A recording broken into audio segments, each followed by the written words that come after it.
bersatu di dalam doa. Seperti lagu ini ya Tuhan, Engkau ajaib.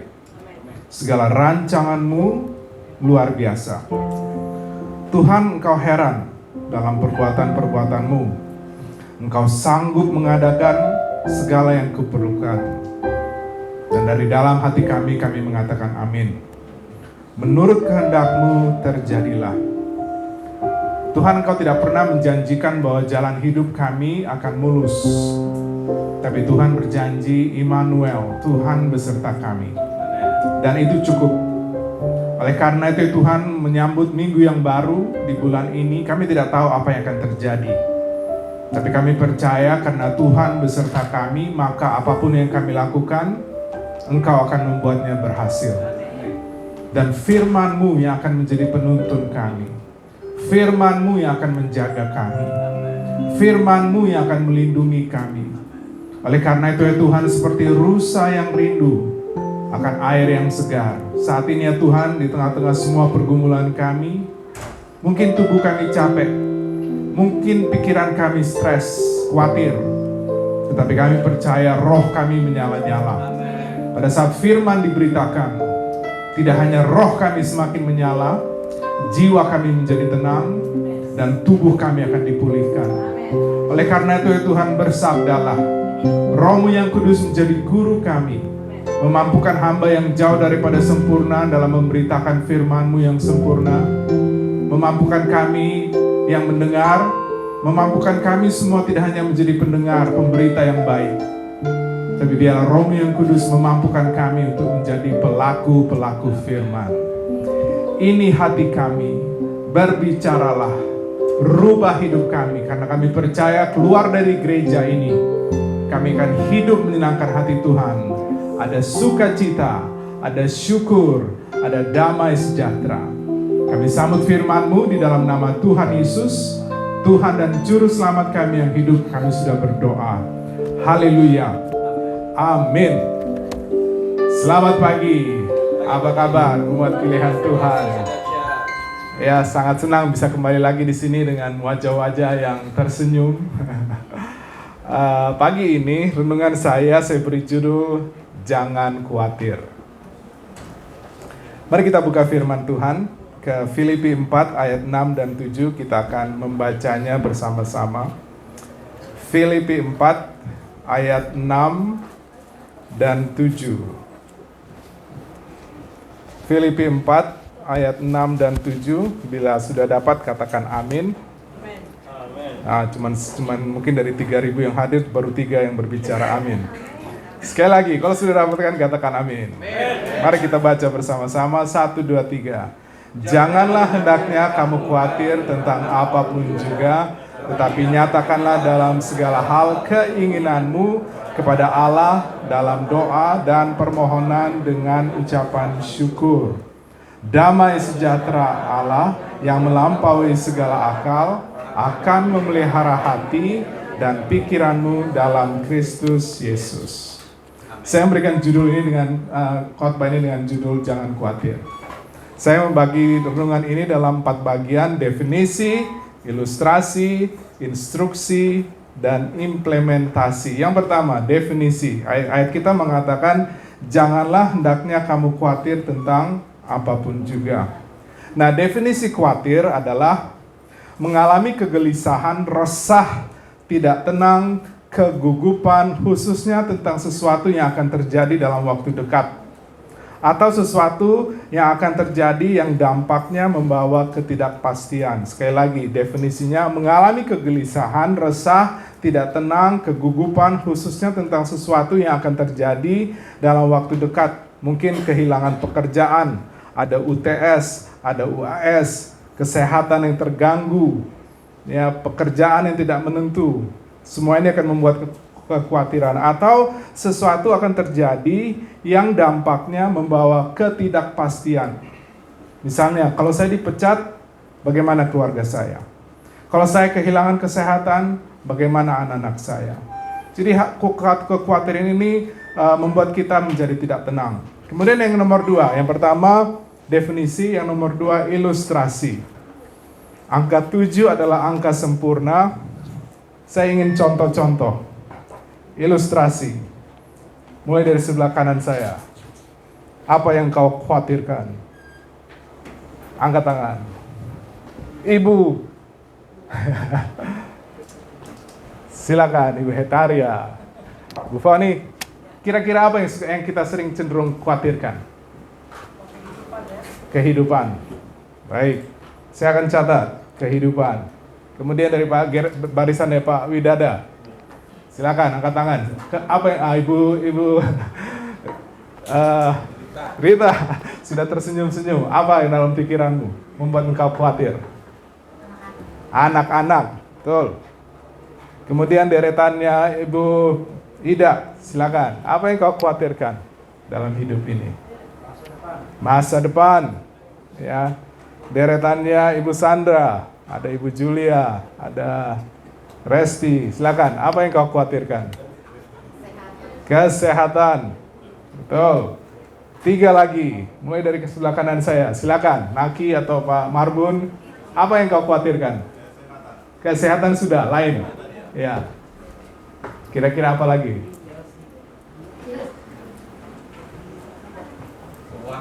Keuangan. Terima kasih Emor. Ini benar, ini hal-hal penting.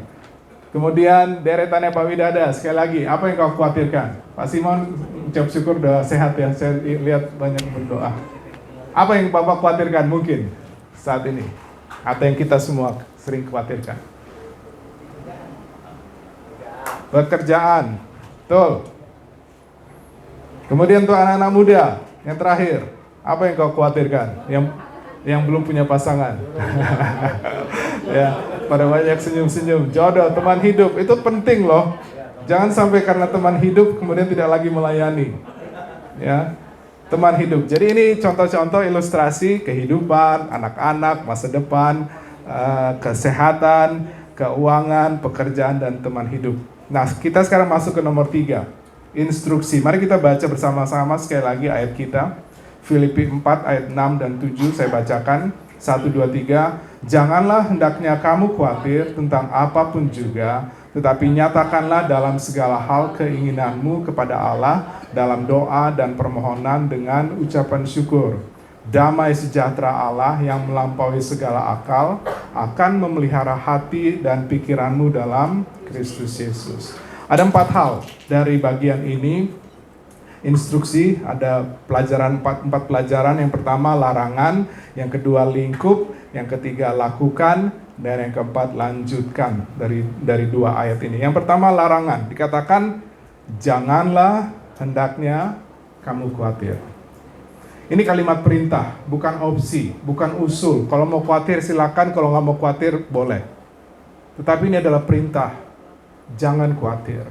Kemudian yang kedua lingkup. Tadi kita sudah catat ada kehidupan, skop daripada kekhawatiran, anak-anak, masa depan, kesehatan, keuangan, pekerjaan, teman hidup. Mari kita lihat skop daripada atau lingkup daripada kekhawatiran terdapat di Matius 6 ayat 25 sampai dengan 34. Ternyata dalam khotbah Tuhan Yesus di bukit juga ada tema ini. Janganlah khawatir. Mari kita buka Matius 6 ayat 25 sampai dengan 34, kita akan baca secara perlahan-lahan supaya ini menjadi rema bagi saya khususnya, dan saya harapkan bagi kita semua. Mari kita buka ke Matius 6 25 sampai dengan 34. Kemudian kita akan baca sambil meminta Tuhan apa yang kau inginkan kami dengar. Kita mulai 1 2 3. Karena itu aku berkata kepadamu, janganlah khawatir akan hidupmu, akan apa yang hendak kamu makan atau minum, dan janganlah khawatir pula akan tubuhmu, akan apa yang hendak kamu pakai. Bukankah hidup itu lebih penting daripada makanan, dan tubuh itu lebih penting daripada pakaian? Pandanglah burung-burung di langit yang tidak menabur dan tidak menuai dan tidak mengumpulkan bekal dalam lumbung, namun diberi makan oleh Bapamu yang di sorga. Bukankah kamu jauh lebih melebihi burung-burung itu? Siapakah di antara kamu yang karena kekhawatirannya dapat menambahkan sehasta saja pada jalan hidupnya? Dan mengapa kamu khawatir akan pakaian? Perhatikanlah bunga bakung di ladang yang tumbuh tanpa bekerja dan tanpa memintal. Namun aku berkata kepadamu, Salomo dalam segala kemegahannya pun tidak berpakaian seindah salah satu dari bunga itu. Jadi jika demikian, Allah mendanani rumput di ladang yang hari ini ada dan besok dibuang ke dalam api, tidakkah ia akan terlebih lagi mendandani kamu, hai orang yang kurang percaya? Garis bawahi, hai orang yang kurang percaya. Ayat 31. Sebab itu janganlah kamu khawatir dan berkata, apakah yang akan kami makan? Apakah yang akan kami minum? Apakah yang akan kami pakai? Semua itu dicari bangsa-bangsa yang tidak mengenal Allah. Akan tetapi Bapamu yang di sorga tahu bahwa kamu memerlukan semuanya itu. Istirahat dulu. Di perjanjian lama, itu seringkali ada kata sela. Kata sela itu artinya istirahat, berhenti membaca, jangan langsung baca ayat berikutnya, tetapi kembali ke ayat itu dan renungkan. Jadi saya ingin tambahkan kata sela di ayat 32 dan kita baca lagi bersama-sama. Ayat 32, 1, 2, 3. Semua itu dicari bangsa-bangsa yang tidak mengenal Allah. Akan tetapi Bapamu yang di sorga tahu bahwa kamu memerlukan semuanya itu. Tapi carilah dahulu kerajaan Allah dan kebenarannya, maka semuanya itu akan ditambahkan kepadamu. Sebab itu janganlah kamu khawatir akan hari besok, karena hari besok mempunyai kesusahannya sendiri. Kesusahan sehari cukuplah untuk sehari. Jadi kalau saya bacakan ayat 32, semua itu dicari bangsa-bangsa yang tidak mengenal Allah.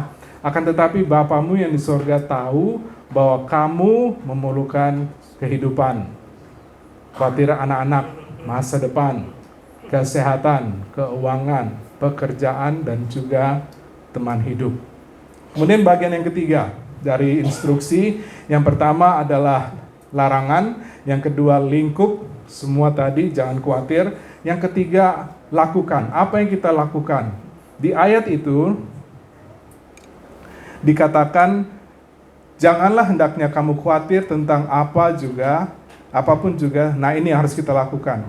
Tetapi nyatakanlah dalam segala hal keinginanmu kepada Allah dalam doa dan permohonan dengan ucapan syukur. Berarti kalau khawatir, jalan keluarnya bukan cari dukun. Kalau khawatir bukan cari orang pintar. Kalau khawatir bukan cari minum, narkoba, obat-obatan. Kalau khawatir, jalan keluarnya adalah cari Tuhan. Tunduk kepala dan angkat hati dalam doa.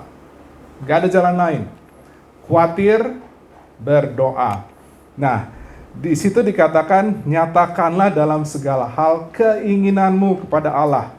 Tetapi ada syaratnya, dengan ucapan syukur.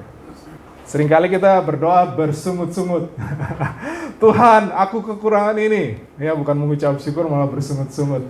Saya mungkin sudah pernah ceritakan tentang hal ini, tapi saya ingin menceritakan tentang teman kami. Kami mengenal Diana Mundung tahun 2013, tahun yang sama saya mengenal Pak John.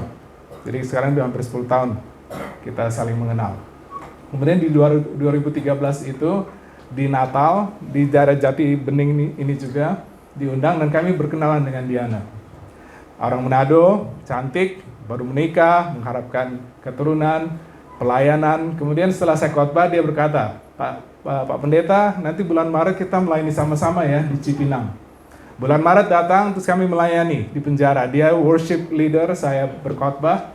Kemudian dia bilang, Pak Pendeta, nanti bulan Juni saya undang ya ke kantor saya di Kuningan. Kantornya namanya NSN, Nokia Solution Network, kalau nggak salah waktu itu.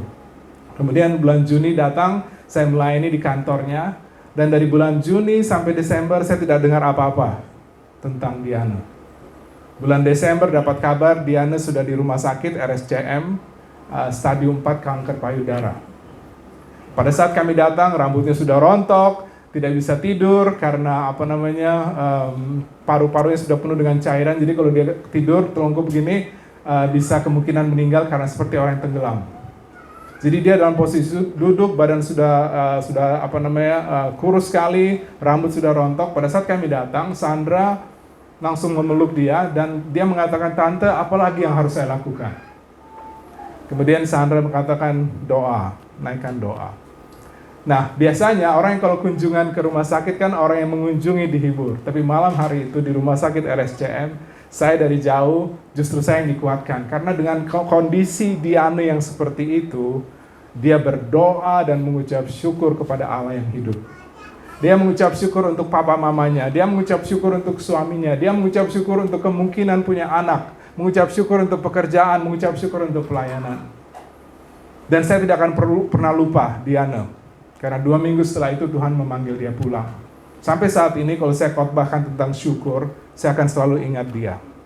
Karena firman Tuhan mengingatkan begini, 1 Tesalonika 5 ayat 18, mengucap syukurlah dalam segala hal, sebab itulah yang dikehendaki Allah di dalam Kristus Yesus bagi kamu.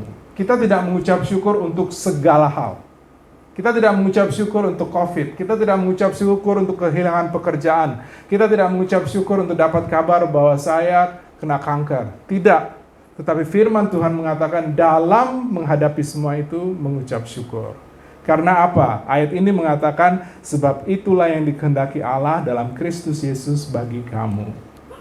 Dan Roma 8 ayat 28, kalau di sini dikatakan dalam segala hal mengucap syukur, maka Roma 8:28 mengatakan kita tahu sekarang bahwa Allah turut bekerja dalam segala sesuatu untuk mendatangkan kebaikan bagi mereka yang mengasihi Dia, yaitu bagi mereka yang terpanggil sesuai dengan rencana Allah.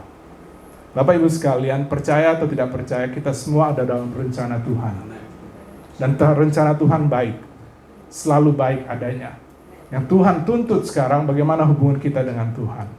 Sehingga kalau ada kekhawatiran, kita naikkan doa dengan syukur. Kemudian bagian yang terakhir, dari instruksi, ada larangan, ada lingkup, skop, dalam banyak hal, kemudian lakukan. Naikkan doa dengan syukur. Yang nomor 4-nya adalah lanjutan. Lalu buah daripada doa kita apa? Ayat 7, mari kita baca bersama-sama. Ayat 7 dari Filipi 4 ayat 6, 1, 2, 3. Damai sejahtera Allah yang melampaui segala akal akan memelihara hati dan pikiranmu dalam Kristus Yesus. Ingat ini, kalau tidak ingat apa-apa dari khotbah saya, khawatir tambah doa sama dengan damai sejahtera. Sekali lagi, khawatir tambah doa sama dengan damai sejahtera.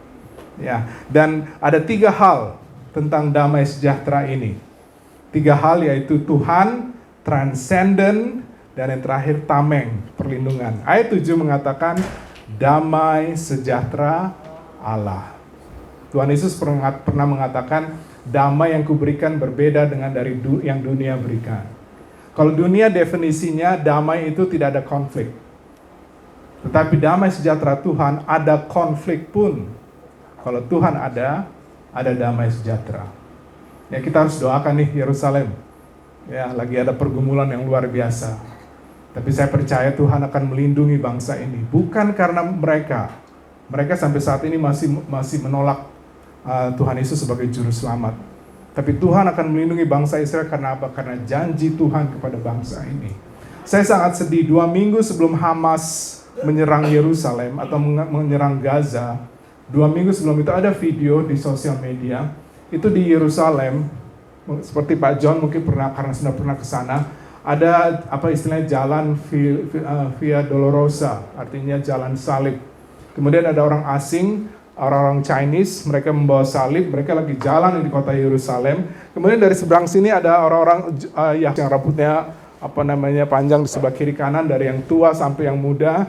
Apa yang mereka lakukan? Mereka tidak hormat, mereka meludah. Pada saat orang-orang ini membawa salib untuk mengingat Tuhan Yesus, mereka yang datang tuh begini nih. Luar biasa, bangsa pilihan Tuhan sampai saat ini masih menolak Tuhan Yesus sebagai Tuhan dan Juru Selamat. Masih meludah pada Juru Selamat kita. Jadi jangan heran juga mereka diserang. Tapi saya percaya Tuhan akan melindungi bangsa Israel, bukan karena mereka pintar, tapi karena janji Tuhan itu setia. Nah, tugas kita adalah mendoakan. Ada damai di Yerusalem, namanya Yerusalem. Ya harus ada damai. Tapi tugas kita mungkin lebih penting ada damai di Philadelphia. Ada damai di keluarga saya. Ada damai di hati saya. Walaupun ada kabar-kabar yang tidak baik, karena Tuhan beserta kita, ada damai. Shalom. Ya, saya harapkan kalau pada saat kita katakan shalom tuh benar-benar ada damai kita. Ya, jadi di sini dikatakan damai sejahtera Allah. Kemudian yang kedua, transcendent. Transcendent itu melebihi. Ayat kita dikatakan damai sejahtera Allah yang melampaui segala akal. Damai sejahtera Tuhan itu tidak bisa dijelaskan dengan pengajaran-pengajaran. Tidak bisa dijelaskan dengan pengalaman. Lebih dari segalanya. Pernah nggak Bapak Ibu sekalian, pada saat ada kekhawatiran, kemudian kita berdoa, tiba-tiba walaupun masih ada, tapi ada damai yang luar biasa yang tidak bisa kita jelaskan. Itu apa artinya? Tuhan beserta kita.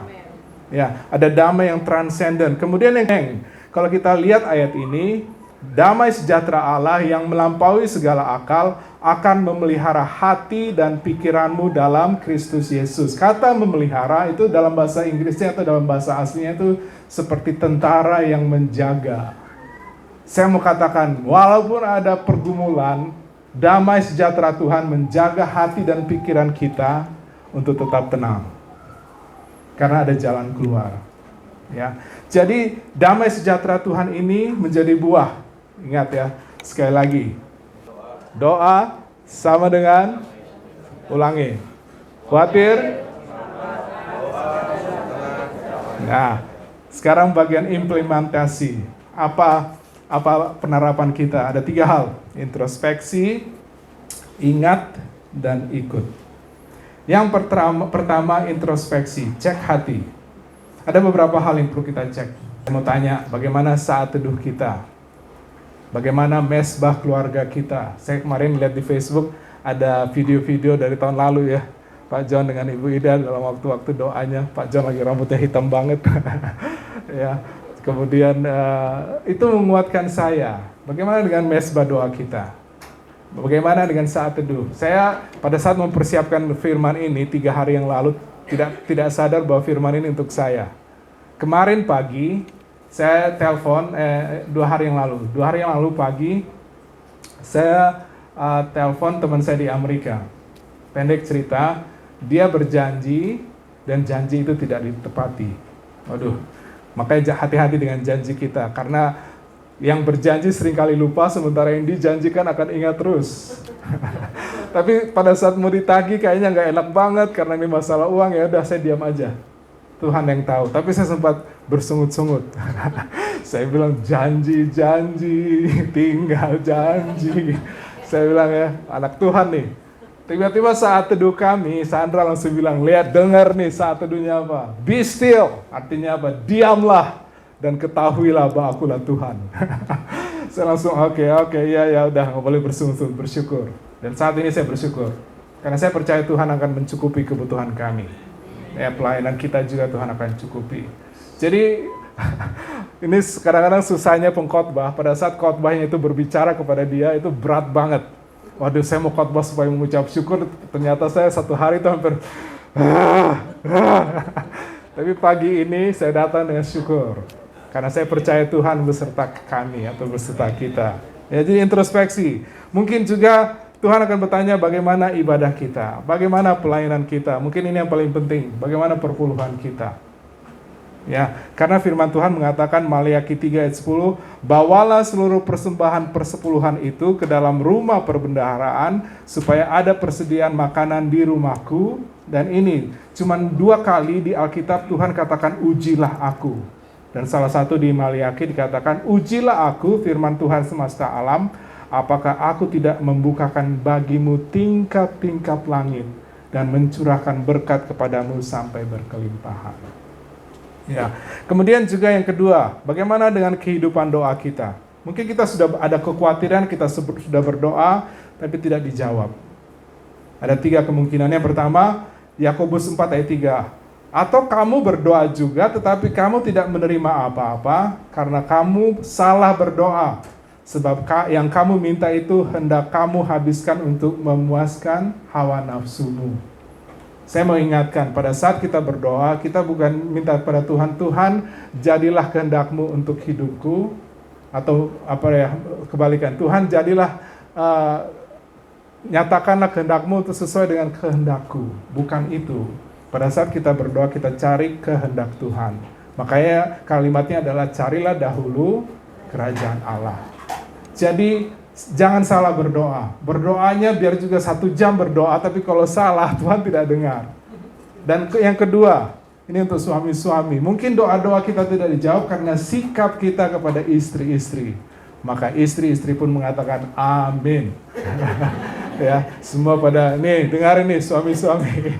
Ya, terus mungkin juga dari matanya ibu-ibu langsung bilang, Pak Pendeta tolong khotbahkan lagi 30 menit tentang hal ini. Tapi saya mau ingatkan, ada ayat di 1 Petrus 3 ayat 7. Demikian juga kamu, hai suami-suami, hiduplah bijaksana dengan istrimu sebagai kaum yang lemah. Ya, kaum yang lemah ini bukan berarti, lemah itu berarti sangat berharga. Harus di-handle with care, harus hati-hati pegangnya. Ya, karena berharga. Gelas kaleng dengan gelas kaca, ya. Perlakuan kita pasti beda. Kalau kaleng mau dibanting-banting juga tetap kaleng. Tetapi kalau gelas kaca itu harus hati-hati. Dengar nih suami-suami, hati-hati dengan istrimu. Ya, ini semua pada begini nih.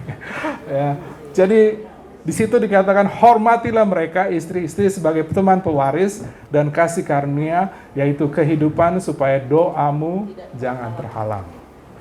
Kemudian yang ketiga, mungkin ini untuk kita semua. Kenapa doa kita tidak dijawab? Yesaya 59 ayat 1 dan 2. Sesungguhnya tangan Tuhan tidak kurang panjang untuk menyelamatkan dan pendengarannya tidak kurang tajam untuk mendengar.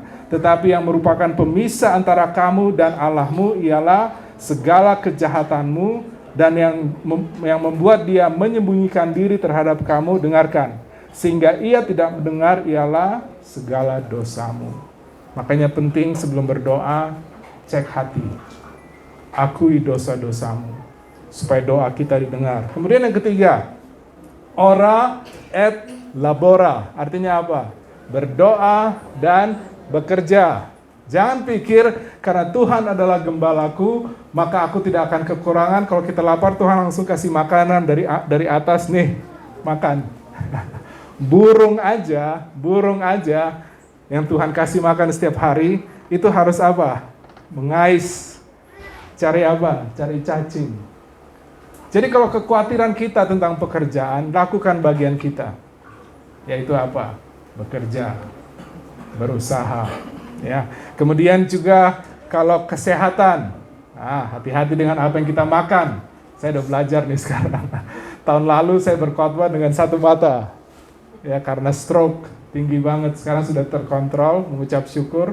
Waktu itu sempat bisa naik kapal terbang, padahal belum divaksin sama sekali. Yang pertama juga belum. Padahal sudah siap vaksin karena tensi sudah bagus. Cuman pada saat mau vaksin, Pak Presiden bilang pandemi diangkat. Jadi sekarang saya bisa terbang tanpa booster, tanpa vaksin karena apa? Perlindungan Tuhan. Ya. Jadi saya mau katakan, ya kalau kita kekhawatiran kita kesehatan, berarti lakukan bagian kita. Jaga tuh kesehatan. Apalagi mau dekat Natal nih, aduh kalau di Manado. Kalau saya pelayanan di Ambon, senang. Karena makanannya ikan, buah-buahan, yang sehat-sehat. Tapi kalau di Manado, aduh, 3 kali pelayanan di 1 hari Minggu tuh 3 kali resepsi. Semua daging babi dengan macam-macam wokunya, babi ricanya, babi kecapnya, semua. Saya bilang berat. Tapi saya mengingatkan, begini juga anak-anak muda, dengarkan nih, kalau engkau perlu kekhawatiranmu jodoh, yang laki-laki modal dikit, ya mandi 3 kali sehari, ya kemudian juga yang rapi, ya beli minyak wangi, beli coklat, beli bunga, modal dikit, jangan cuma berdoa. Tunggu pasanganmu. Begitu juga yang perempuan, saya mau ingatkan, jangan kejar laki-laki, biar laki-laki yang kejar kamu. Ya, karena apa? Karena Tuhan sudah menyediakan. Ya, ini ibu-ibu udah pada tepuk tangan juga. Ya, Jadi modal dikit, saya mau katakan, boleh khawatir tapi Tuhan sediakan. Makanya banyak berdoa dan keluarkan dana sedikit ya. Ya. Kemudian yang berikutnya, dan ini sebagai penutup. Jangan aja makan bakso. Yang pertama introspeksi. Kemudian yang kedua ingat. Apa yang harus kita ingat hari ini?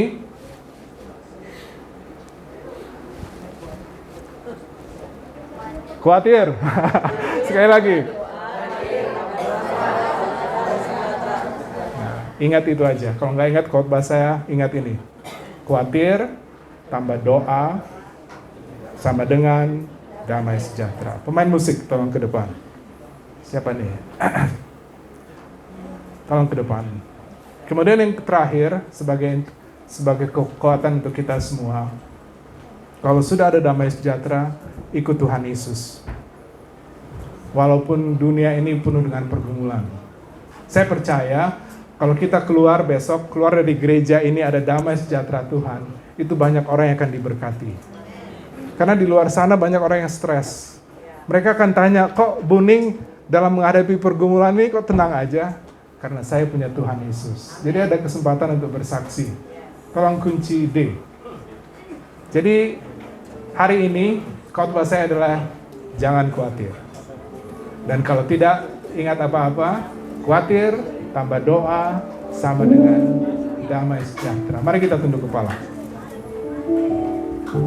Kunci D. Mari kita tunduk kepala dan sikap berdoa. Bapak Ibu sekalian, mungkin kau hadir pagi hari ini dengan segala kekhawatiran. Kekhawatiran tentang pekerjaan, tentang keluarga, tentang kesehatan, masa depan, pasangan. Apapun itu, firman Tuhan mengingatkan. Jangan khawatir. Tentang apapun juga, Tuhan Yesus pun mengingatkan kita. Dan jalan keluarnya adalah kita berdoa. Mungkin kita perlu berubah.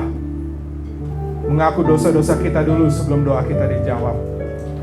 Dan kalau kita berdoa, maka akan ada damai sejahtera. Mari introspeksi diri. Bagaimana hubungan kita dengan Tuhan? Bagaimana hubungan kita dengan istri, dengan suami, dengan anak-anak, dengan menantu? Berdamai. Maka doa-doa kita akan dijawab. Kemudian jangan lupa, ingat, sekali lagi, khawatir, tambah doa, sama dengan damai sejahtera. Lalu ikut Tuhan sampai pada akhir hidupmu, maka engkau tidak akan pernah kekurangan. Pekerjaanmu akan diberkati, pelayananmu akan diberkati, keluargamu akan diberkati, masa depan anak-anakmu akan diberkati, kesehatanmu akan diberkati. Ambil keputusan. Ambil keputusan. Biarlah lagu ini menjadi lagu untuk keputusan kita mengikut Tuhan sampai pada akhirnya. Saya mau ikut Yesus. Saya mau ikut Yesus sampai selamanya. Meskipun saya menderita dalam dunia, saya mau ikut Yesus sampai selama-lamanya. Saat ini yang laki-laki akan menyanyi, yang wanita engkau berdoa. Serahkan segala kekhawatiranmu, serahkan pergumulanmu. Kemudian nanti yang perempuan, wanita akan menyanyi, yang laki-laki berdoa. Serahkan kekhawatiranmu. Saat ini, laki-laki menyanyi, yang wanita berdoa. Laki-laki menyanyi, yang wanita engkau berdoa. Saya mau ikut Yesus.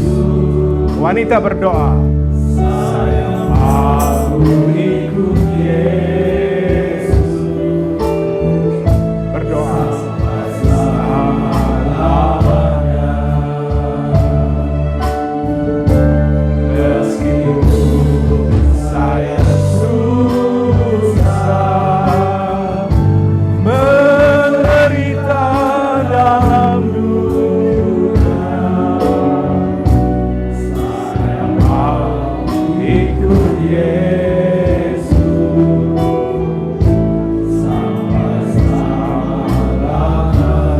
kita menyanyi, yang laki-laki berdoa. Angkat hatimu, angkat kekhawatiranmu kepada Tuhan. Berdoalah.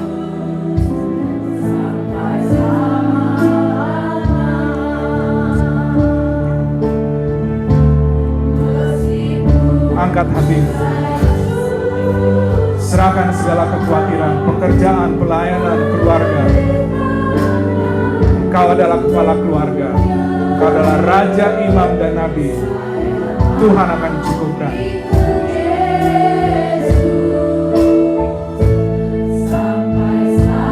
Sekali lagi, semua menyanyi. Mari kita berdiri. Saya mau ikut Yesus. Saya mau ikut Yesus. Sampai selamanya. Meskipun sangat susah, menderita dalam dunia, saya mau ikut Yesus sampai selamanya. Meskipun pikul salib, menderita dalam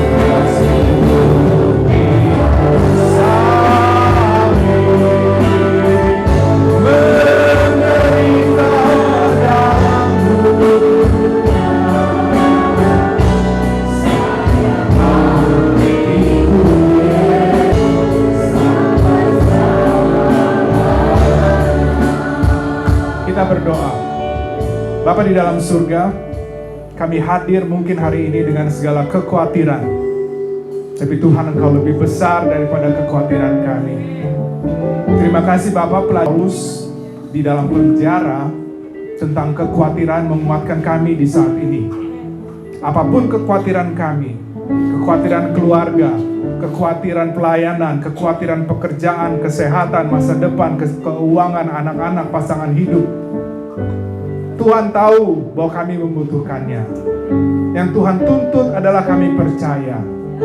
Kalau Allah menyediakan semua yang diperlukan oleh burung-burung di udara, kami lebih dari burung-burung. Oleh karena itu Tuhan, biarlah kami dalam kekhawatiran kami berdoa, dan kami akan pulang dengan damai sejahtera. Tuhan, biarlah firman-Mu berakar, biarlah firman-Mu bertumbuh, dan biarlah firman-Mu berbuah, menjadi berkat bagi banyak orang, dan membawa kemuliaan bagi nama Tuhan saja. Hamba selesai berbicara, tapi firman-Mu akan terus menjadi pedoman bagi hati kami. Segala hormat dan kemuliaan hamba kembalikan kepada Tuhan. Haleluya. Dan semua katakan amin.